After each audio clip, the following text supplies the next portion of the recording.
tell women what you want and what you don't like. You don't have to get into debates and arguments about all that stuff. It's what you want and what you don't like. Okay. What is she actually feeling? Mm-hmm. Why is she acting the way that she's acting? And what does she want to feel? Whatever it is, that the emotional thing that you analyzed, and let her know that you care about how she feels. Not necessarily agreeing with her, not even agreeing with her behavior or what she did, but validate that what she feels, that you understand and that you do care about how she feels. That's where you provide the correction if needed. You don't have to argue back. If you're a person in power, you can just say what it's going to be. So that's the thing about it, is a man has to, and like you said in that show, one of the guys, he's a big guy, right? He's an ex-military, tough guy. And at first he seemed to be very amiable and just a pleasant person, which I think he is, but he's actually just a pushover is what he is, right? And it's very apparent. And that's not the way to act either, right? So guys in that situation, there's two things I would say is one, you cannot be a pushover. You do have to set boundaries. Like I said, easiest thing is to tell women what you want and what you don't like. That is clear. You don't have to get into debates and arguments about all that stuff. It's what you want and what you don't like, right? And then when you are in the situation, just like you said, handling it correctly is brave. Right? B, okay? Do you remember it? I know. The last time you brought it up. I got all right, brave. Okay. All right, I just got to... B. Right? Breathe. Start by breathing. Stay calm. Because if you get emotional... True. Then nobody's going to be logical and it's no communication will happen. So first step is breathe, right? B. R, resist defending yourself. Even if she's attacked you, resist it. Don't defend yourself. Don't just stay calm. You get to but once you start defending yourself, now you've lost your credibility, and now she's not going to be listening. She's going to be defending herself back or whatever it is, right? Okay. A is assess the situation. Wait, E. B-R-A. Breathe. Oh, brave. Right. Oh, okay. He's trying to knock me off my game, right? But you said breathe in the beginning. Brave, yes. Okay, sorry. So A is assess the situation, right? Okay. What is she actually feeling? Why is she acting the way that she's acting? And what does she want to feel, right? What is it that she needs in this moment, right? She needs to feel loved, right? Why is she doing this, right? Because, again, even if a woman's being controlling, she's doing it for some reason, right? Is it because she feels like she needs to prove her own independence and that she's afraid that you're going to control her? Whatever it is, it doesn't have to be rational, but it is, you assess the situation, okay? V is for validate her emotions. So now validate whatever it is, that's the emotional thing that you analyzed, and let her know that you care about how she feels. Not necessarily agreeing with her, not even agreeing with her behavior or what she did, but validate that what she feels, that you understand and that you do care about how she feels. And then finally is E, educate. That's where you provide the correction if needed, and to say, look, this was not cool, the way that you said this, don't talk to me like this again. That's not the way that things should be handled. Now she's going to be much more receptive to the educate part. Whereas if you start off with that, it's just going to be a shit show. You can't just say, hey, don't talk to me like that.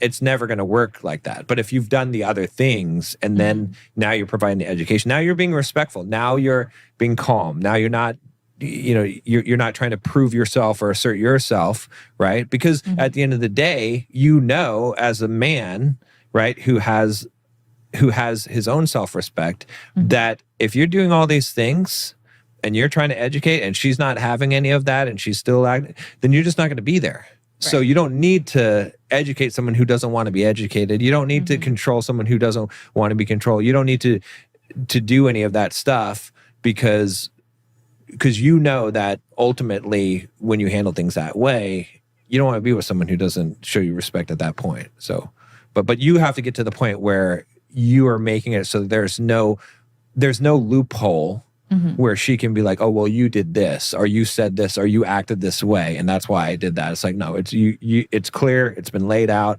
You did all the right steps as a man. You acted respectful and calm, and then and you tried to fix the situation. But it's the same thing. Like in parenting, right? In the sense that, you know, this is as a parent, right? There's no point, like, when a child is being defiant, arguing with you, whatever, doing whatever it is, you just say what, you don't have to argue back. You're the one who, if you're a person in power, you can just say what it's going to be. Right. The fact that you're trying to argue back or trying to like get into a power struggle. Well, and you still have to validate first, because they're not going to hear you. Yeah. And then you educate after that. Mm-hmm. You know what I mean? Like, yeah. So that makes sense. And I feel like we can't end this without talking to women. And I think they do need to let go of the controlling reins a little bit. I know it's not going to be perfect. And I get that when you're single, you do have to be independent and you do have to control your life. Yeah.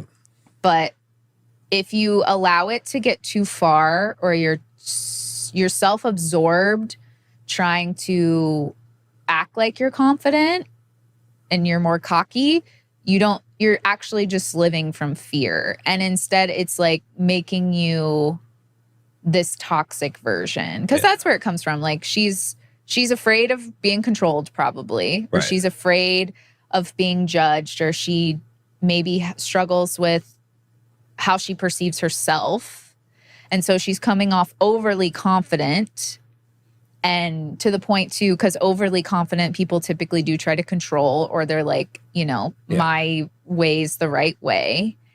Like, you have to learn how to actually value yourself. And to be honest, you can't do that as a woman if you're not actively working on who you are as a person, because you're not going to actually obtain confidence in yourself and have self-respect if you're doing the extreme version, like of the controlling and or being overly confident, or being like, it's all about me, or like, it's going to be this way, or I'm not going to do it, or whatever.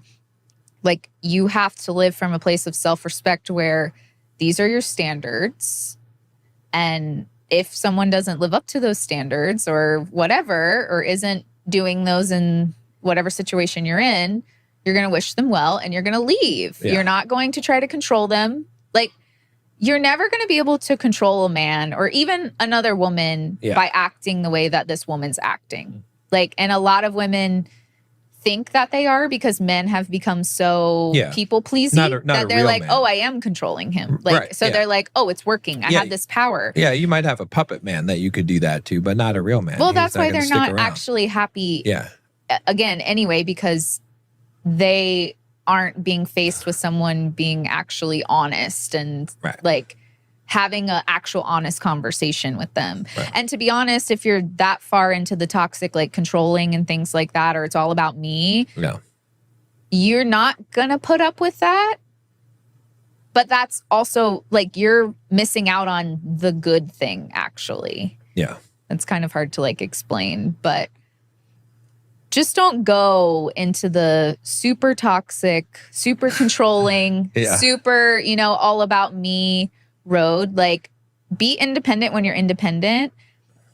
And I understand, like, the Nikki D guy, that Hannah cannot put her faith in that man. Right. Then she cannot. Then you have and instead of trying to be with that man and try to control him into the man you want, or try to teach him by being like, do this, let that man go. He's not for you. Right. That is having standards. That is having boundaries. And that's also being kind, being like, hey, I just don't think we're compatible. I wish you the best, but we wouldn't work out. That is how you be, even as a woman, that is controlling what you can control. Right. And that's all you can focus on. You can only focus on what's on your sheet of paper.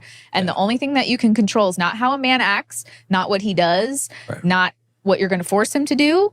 It's only what you do. Yeah. And if the man is not a man, or the man is not conveying the things that you want in a relationship, then you wish them well and you move on. You date other people. Yep. And women shouldn't be afraid of the right man leading their relationship. Like, I understand, again, that women fear controlling men. I understand, because in past history, you know, women were abused and nobody really knew about it and things like that. But these days, women and men are abused. And Yeah. it's because we've got it all sorts of wrong in all the ways that we've talked about on this whole podcast.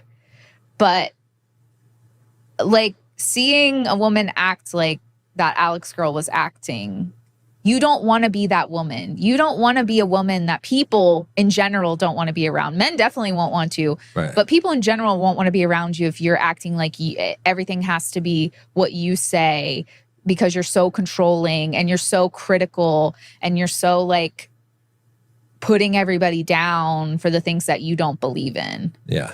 Yeah. And you can control your life without acting that way. And it's having self-respect, and it's having boundaries. And it's also having the intelligence, emotional or even just normal, to understand that if you're with a man that you trust, he takes you into consideration, he cares about you, and he shows you that. He doesn't just say things, because I know a lot of these women too are afraid that men have just been saying these things and they're trying to see it. You need to trust that you can follow the lead of this man. Mm-hmm. And again, men, you do have a really hard job of, there's not a lot of room for error. Like, they will give you chances if you make mistakes, because we're all human, but you really have to do the right thing. Yeah. And I think you've explained how to do that very well. And women, you need to allow the man to do that, and you will have the polarity, and you will have the romance and friendship that make a truly fulfilling relationship. Yeah. Yeah, I agree with you 100%. Each other better than